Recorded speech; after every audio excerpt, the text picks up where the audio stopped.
आगे चलने वाली नहीं है। क्यों? क्योंकि हम कश्मीरी पंडित जो है हम सेल्फ सेंटर्ड हैं। हमें जब भी कोई पॉलिसी डिवाइस करनी होती है, कोई फैसला लेना होता है, तो हम खुद अपना सोचते हैं। मतलब जैसे अगर किसी कश्मीरी पंडित को बोलेंगे आईएएस की पॉलिसी आप बनाओ, तो वो सोचेगा कि मेरा बेटा मैट्रिक पास है, बस उसके बाद वो आगे नहीं चला है, तो वो बोलेगा आईएएस के लिए बेसिक क्वालिफिकेशन मैट्रिक पास रखो। अगर उसका अपना बेटा पीएचडी है, फिर वो बोलेगा आईएएस के लिए क्वालिफिकेशन जो है वो आप पीएचडी रखो।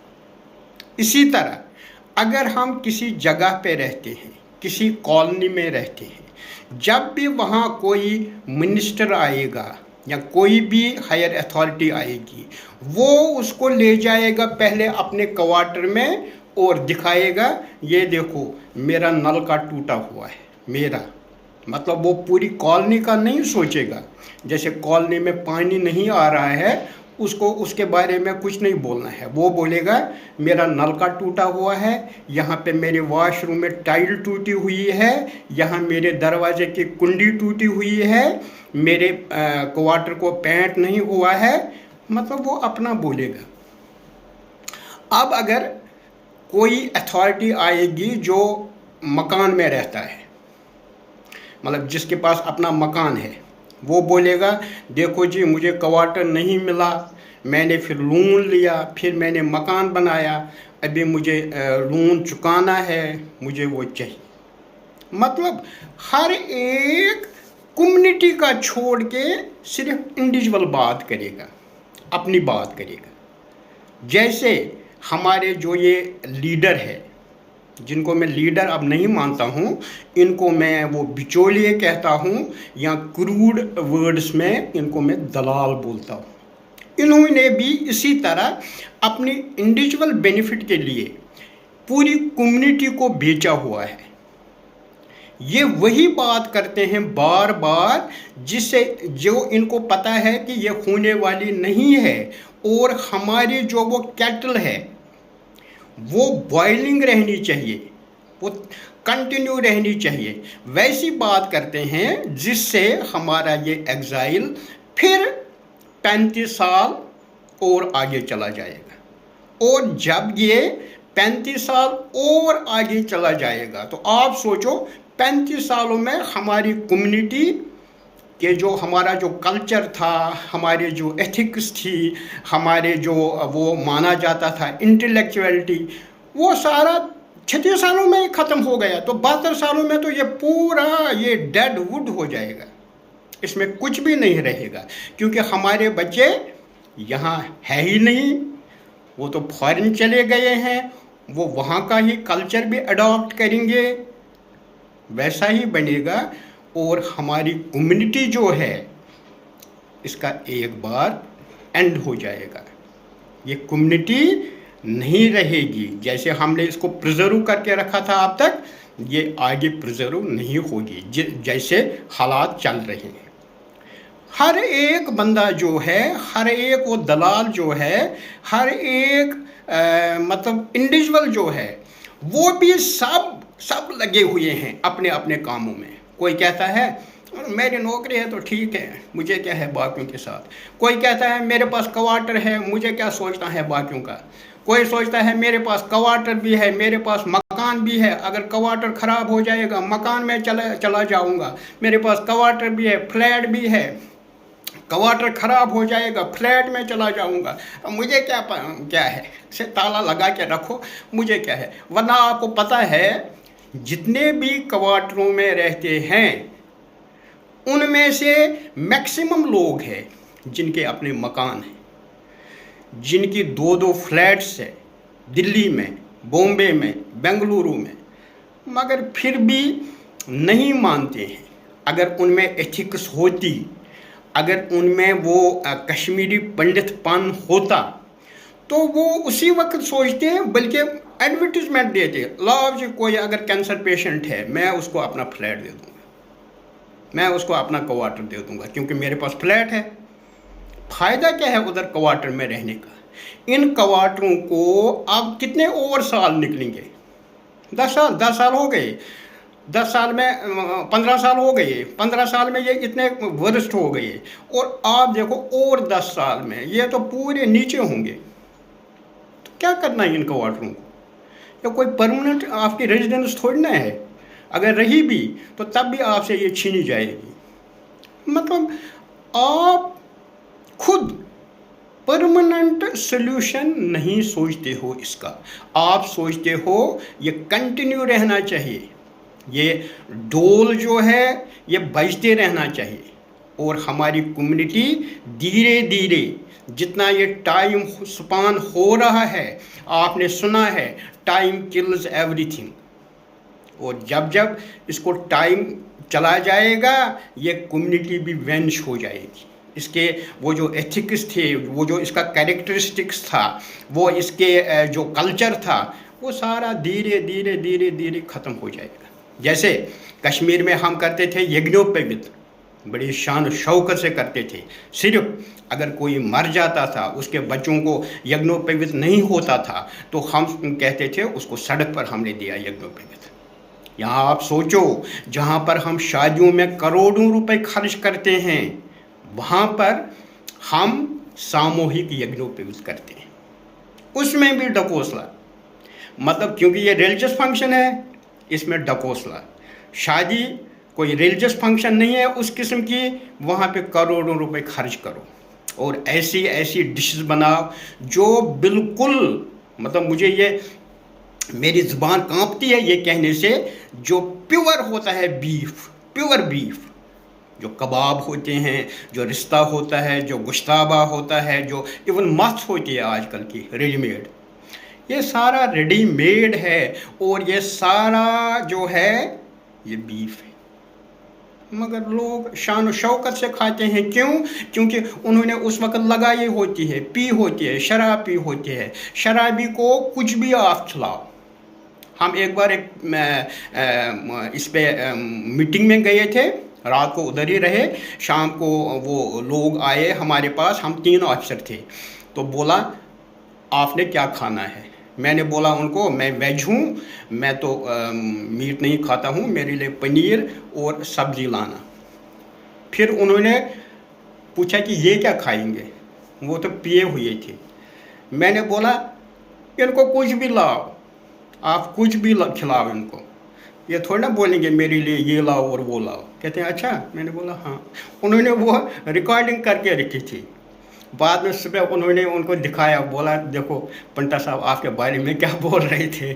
मैंने बोला सही है, इनको पूछो क्या खाया आपने कल।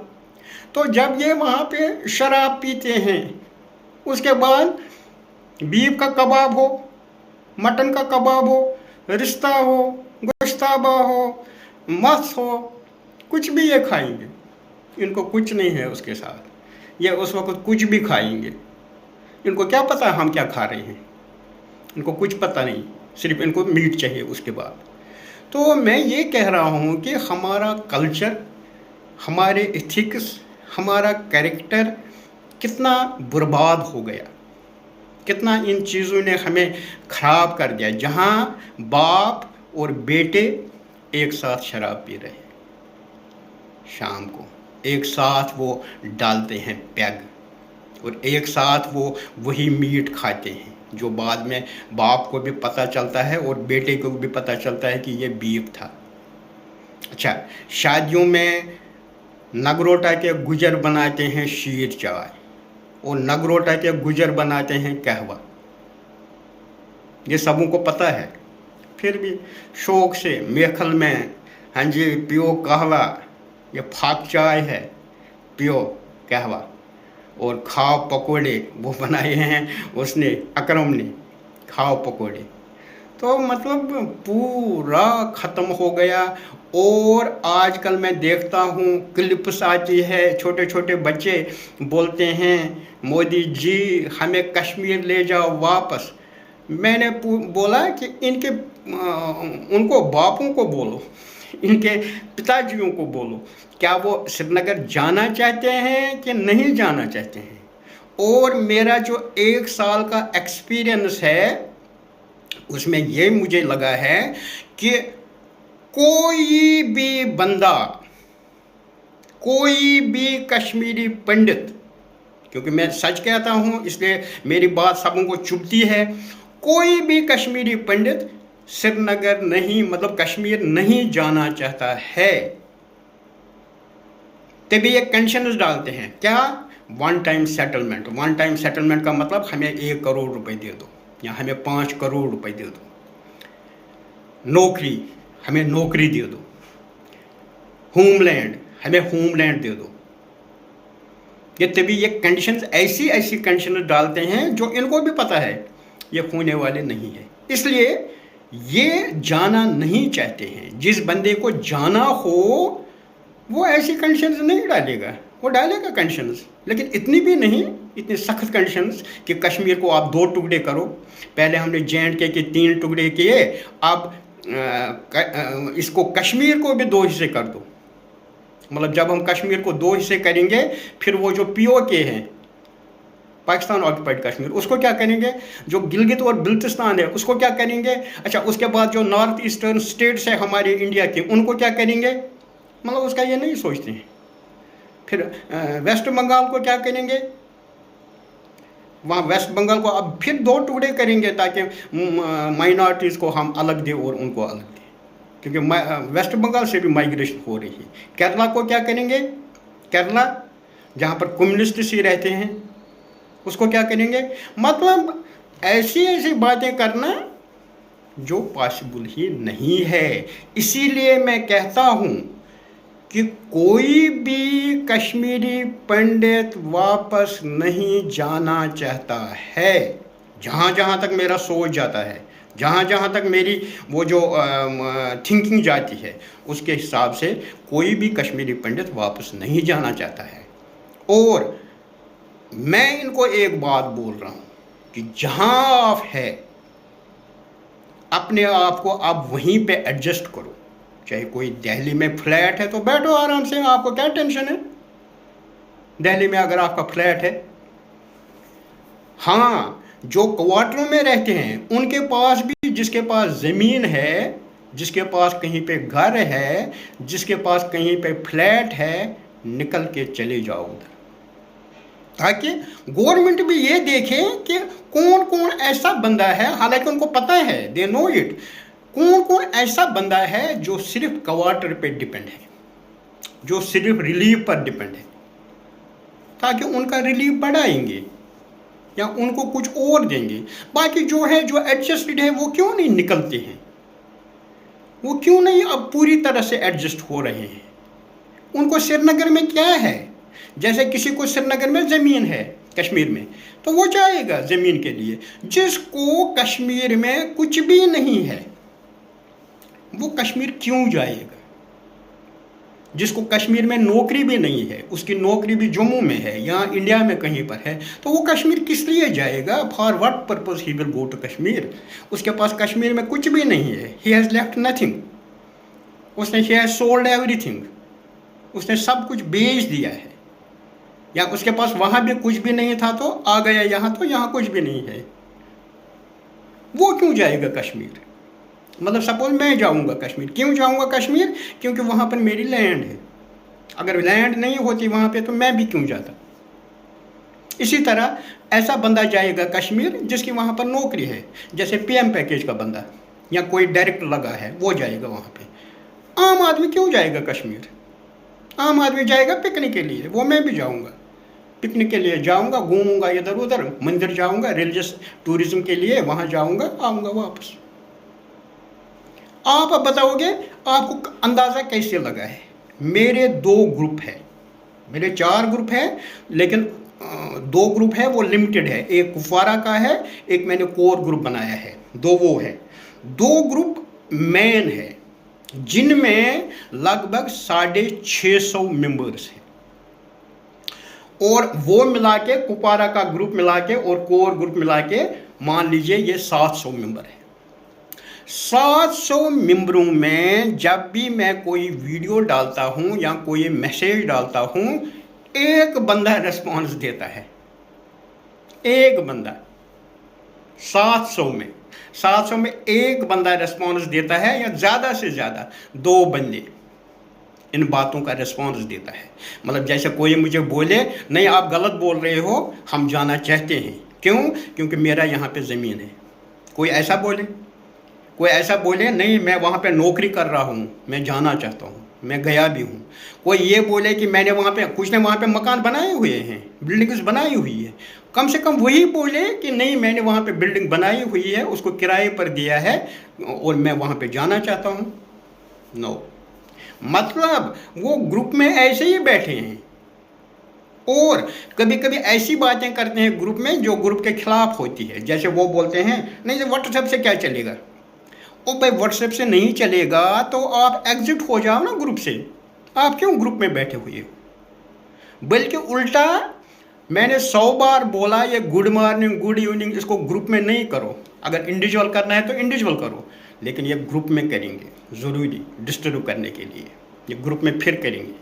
आज मैं बोलूँगा कल फिर करेंगे। मीन्स मेरे वीडियो का इन पे कोई असर नहीं हो रहा है, इसलिए ये आज का वीडियो मैं अपनी तरफ से आखिरी वीडियो बना रहा हूँ। अगर कोई 700 में कोई 100 लोगों ने इसको रेस्पॉन्ड किया तो ठीक है, आगे मैं वीडियो चलाऊंगा, वरना ये सिलसिला मैं टोटल बंद करूंगा। मैं अपनी एनर्जी वेस्ट नहीं करूंगा, न मेरे पास टाइम है अब इसको वेस्ट करने का। क्यों? क्योंकि मैं ऐसी बातें बोलता हूँ, लोग इस पर एब्यूज़ करते हैं। ओ जी इसने क्यों बोला, ओ भाई मैंने सच बोला। अगर सच नहीं है तो आप बोलो कि नहीं इसमें ये चीज़ झूठ है, ये वाली चीज़ झूठ है, मतलब वो बोलो, लेकिन एब्यूज़ क्या करना है, ये क्या बोलना है नहीं जी हम इसको एक्सपोज करेंगे। क्या करोगे मेरा एक्सपोज, क्या एक्सपोज करोगे? हम ये करेंगे, हम वो करेंगे, और क्या करोगे आप? 100 आदमी आ जाओ, 1000 आदमी आ जाओ, मेरे में कैपेसिटी है, मैं लड़ सकता हूँ उनसे। ये नहीं है कि हम ये करेंगे वो करेंगे, वो बातें गई। अगर आपको कुछ करना है जाओ श्रीनगर में करो, जहाँ क्या किसी को धमकी देनी है कि मैं जी बहुत बड़ा दलाल हूँ, मतलब लीडर हूँ। लीडर वीडर कोई नहीं है, ये सब अपने अपने लिए काम करते हैं। अगर कोई सेंसिबल कश्मीरी पंडित है इसको समझो और मेरे वीडियोस को रिस्पॉन्स दो, जिससे मुझे ये लगेगा कि आप इंटरेस्टेड है जाने में, तो हम आगे चलेंगे। मैं आगे क्यों नहीं चल रहा हूँ? मुझे बोलो कि कल मैं पार्टी बनाऊँगा, लेकिन क्यों नहीं बना रहा हूँ? क्योंकि मुझे पता है जब गोली चलेगी तो मैं पीछे देखूँगा, पीछे कोई नहीं होगा, पीछे सब भाग गए होंगे। थैंक यू सो मच, नमस्कार।